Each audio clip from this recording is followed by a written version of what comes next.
Hello and welcome to the FSIC video podcast. We are the Financial Services Innovation Coalition. My name is Brady Buckner. I'm the president of the Financial Services Innovation Coalition, or FSIC, because that's a really long name.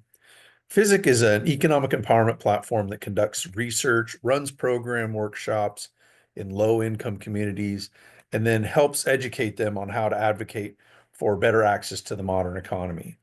We are a network of industry innovators, legislators, community groups, and academics, and we share a real passion for using emerging technology and market innovation to create a more inclusive economy. We also advocate for policy that promotes economic empowerment. Today, our guest is the business bully, Dave Anderson. He is an activist, author, pod show host, and all-around interesting guy. Dave is a 22-time best-selling author, award-winning business coach, former iHeartMedia executive, and unapologetically bold thought leader. He's helped thousands of entrepreneurs scale to 6- and 7-figure businesses without paid ads. Dave blends the raw truth of Dick Gregory with the strategy of Claude Anderson and makes it interesting. Welcome to the show, Dave. Brady, thank you so much for having me. I'm so excited to be here. Yeah, why don't you tell me a little bit more about yourself so we can get an idea, the audience, who you are, and Yeah. then we'll just jump into some questions and see how things go.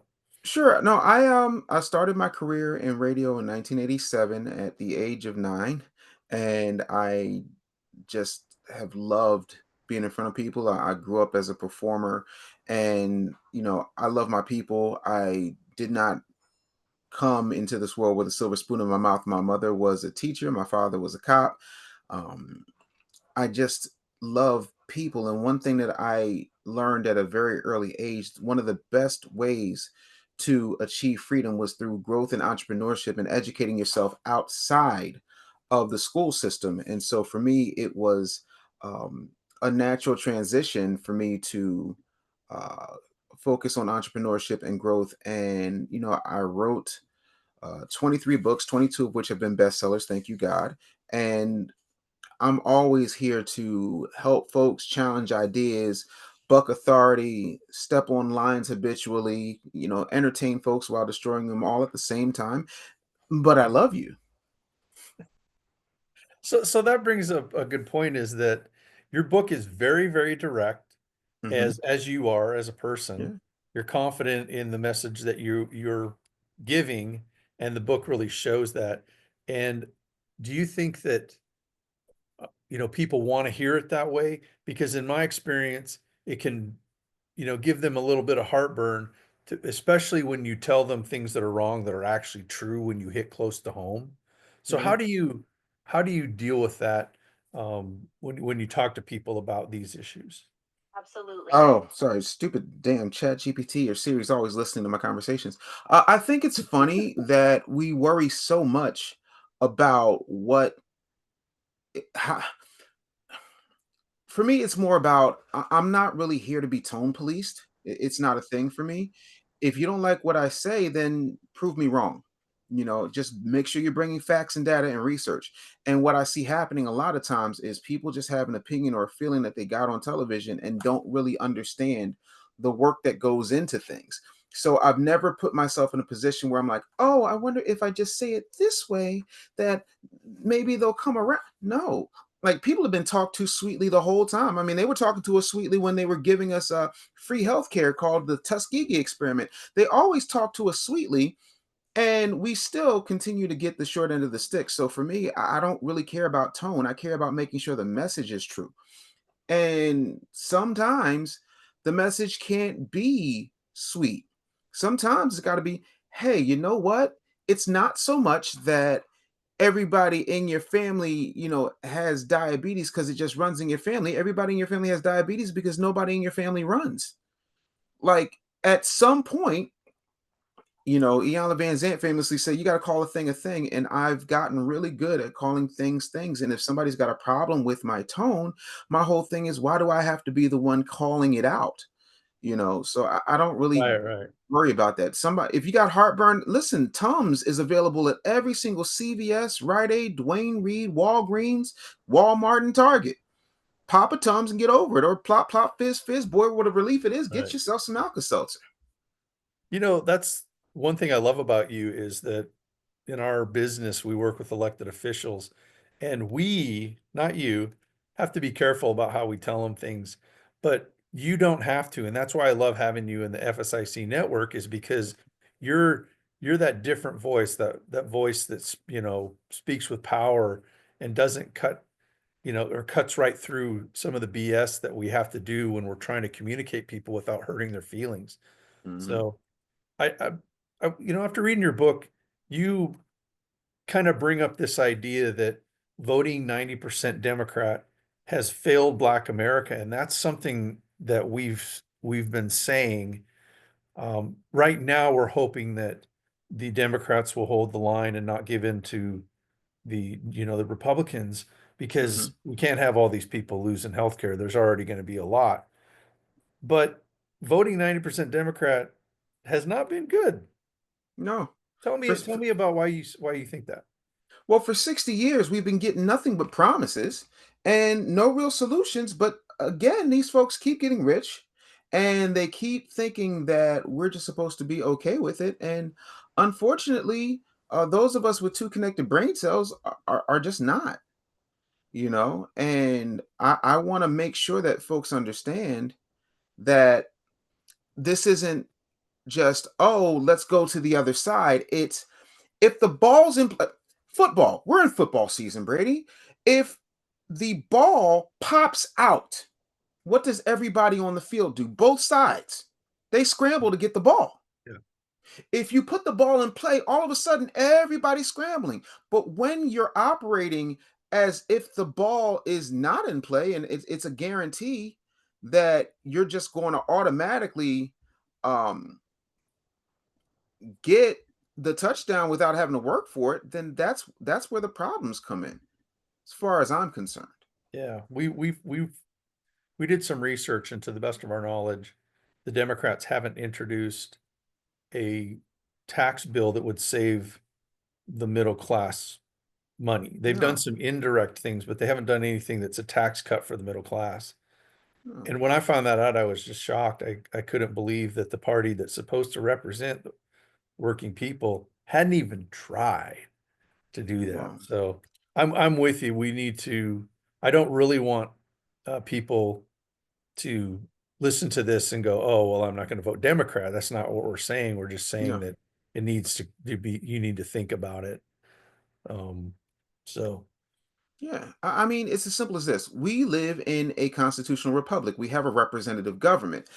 They should be doing things. Like, it's laughable. I was watching um Bernie Sanders and AOC. They were on like a CNN town hall or something. And what I found interesting was they were talking about, oh, well, the Republicans and the 1% and the hundreds of the, how Bernie starts talking, and all of a sudden it sounds like he's about to pop a gasket. But dude, you're talking about how disenfranchised poor people are 20 minutes after you stepped off of a private plane. You're a multimillionaire. You've been involved in government for 60 years. Why is this still a thing? Like, at some point, you got to realize that it's not that the bad guys are just on one side. The other folks are bad too. And I don't care that they're bad. I care that they're doing something. If you're a bad guy, but you're still making things better, character flaws. But if you're a bad guy and talking about making things better and you're not doing anything, that is literally the definition of gaslighting. yeah. So uh, on these issues, there's a million of them out there, right? That Sure.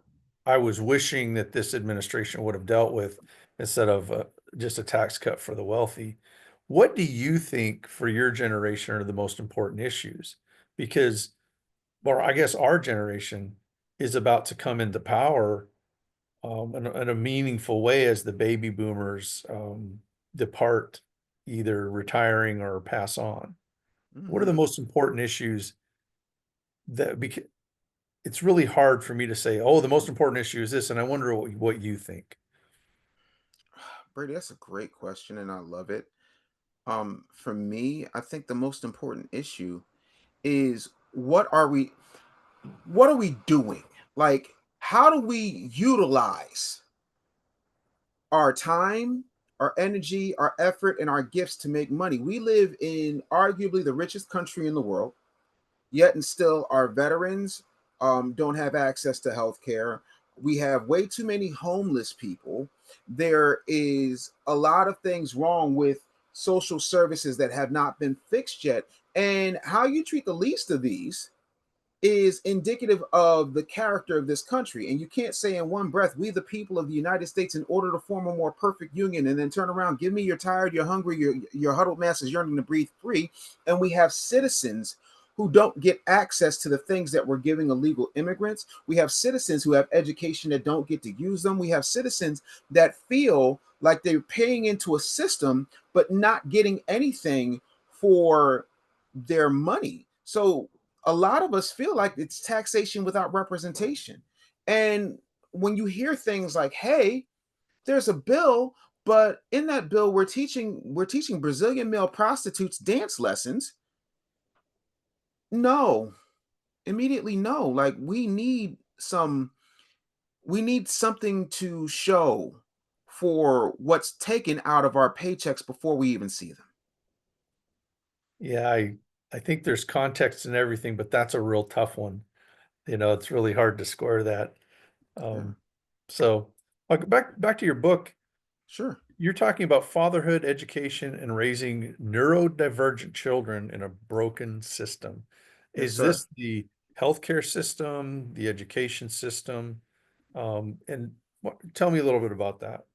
Well, Brady, it's all of the above. I have a 10-year-old who has mild autism, and I can tell you the one thing that really uh, bothered her mother and I was that we were treated.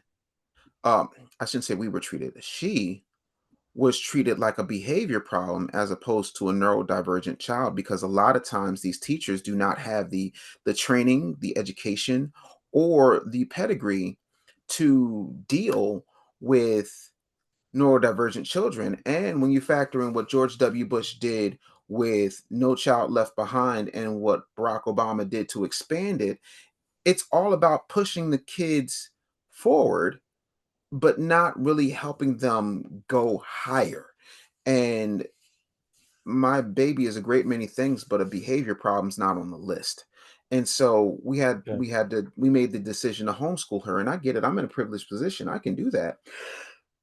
Excuse me. The average person can't, but whether you know it or not, anywhere between ten and $30,000 per seat per child in the public school system is allocated, but that money doesn't seem to trickle down to your kid. I think we should be able to take that money and apply it to whether it's homeschool, charter school, private school, um, tutoring, supplementary education, as opposed to just continuing to pay into a system that only rewards the teachers union, stresses out the teachers, and does not have equal resources across the board when it comes to the education of American children. And we all know this. Yeah. You have to, and it's still the most legal form of segregation, in that you can't go, if you're in public school, you normally can't go outside of your neighborhood school unless you have some type of skill or talent or finances in order to do so. But if the money is the same but the resources aren't, you're setting my kid up for failure before they raise their hands or sharpen their number two pencils. And so for me, it's about, I hate the term reform, because reform, from what I've seen over the past 5 decades, is a nice way to kick the can down the hallway.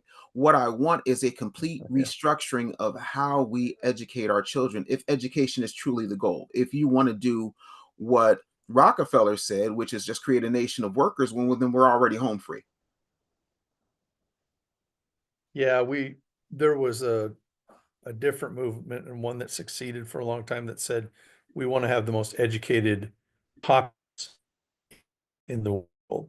And for we but now I don't even know if we're in the top 20 anymore in terms of our quality of our education. So I Right. hear what you're saying. So the system you feel is most responsible for that is education, but I'm sure you could layer the political system and the healthcare system on top of that as well. Oh, Mm. absolutely. Okay, this is a very interesting one. What is the difference between empowerment and symbolism in politics? Hmm. That is a good question.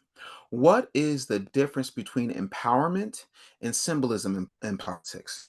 So when we look at empowerment, makes people think that they are able to get things done in a real way. Symbolism is we're going to act like we're going to do something. And as soon as we're outside of earshot and away from the cameras, we're going right back to our gated communities with our armed guards and our catered lunches and our private jets and let them eat cake. I think we need to be empowered. We need to have a level of accountability and control when it comes to the people that we have that we've put in position. And without that, we're just rats in a maze, and it really shouldn't be that way. I think there's a way to um, make things happen where it's not um, so one-sided and so lopsided, you know. But that's just me Yeah. pipe dreaming. All right. So, do you have a copy of your book there you could show? Do I have a copy of We my did book? not, I'm I did not, sure. my I'm book, sure. Maybe if I yeah, just wish I hard feel enough. neglectful. This one, yeah, Okay, I've got a kind copy. Yes, kind sir. of hard to see, but it's the Real Black Agenda. The Real Black It's Agenda. on the bestseller list right now, Yes, sir. and we think everybody should um, get a copy if they want to hear straight talk. I mean, it really is. Before you go, Yes, sir. I got, you've written all these books, Hmm. and that's a culmination of a lifetime of work. So if you said, Brady, if this could happen, or what do you hope to see come from the wisdom you impart in your books? Well, wisdom is subjective. I mean, because let's face it, my wife thinks I'm a flaming idiot. I'm kidding. She's wonderful. I think for me, the one thing that I want, I'm not looking for an echo chamber. There's enough of that on social media. What I want is to spark the conversation and say, hey, did you ever think that maybe, just maybe, these folks are getting over on you? Maybe, just maybe, you have more control over who is WWE champion than you do who becomes the president of the United States. Maybe, just maybe, no matter which side of the aisle you're on, you're still a pawn if you're not lobbying. Like, this good and hell well. We're the only folks out here lobbying for Black folks.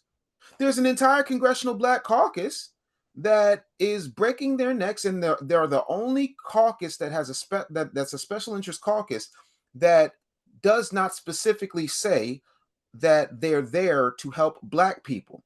What they do say is that they're there to help marginalized people, downtrodden people, but you don't see that with the Congressional Hispanic Caucus. You don't see that with the Congressional Asian Caucus. I want us to understand that I'm writing these books not to complain, but to show you where the problems are that have been glossed over, overlooked, unmentioned, under the table, shoved under the rug, and saying, okay, now that we know what the problems are, here's the solution.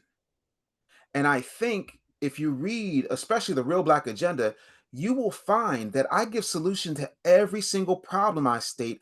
And I'm not just bitching and moaning. I'm literally showing you where I got the information.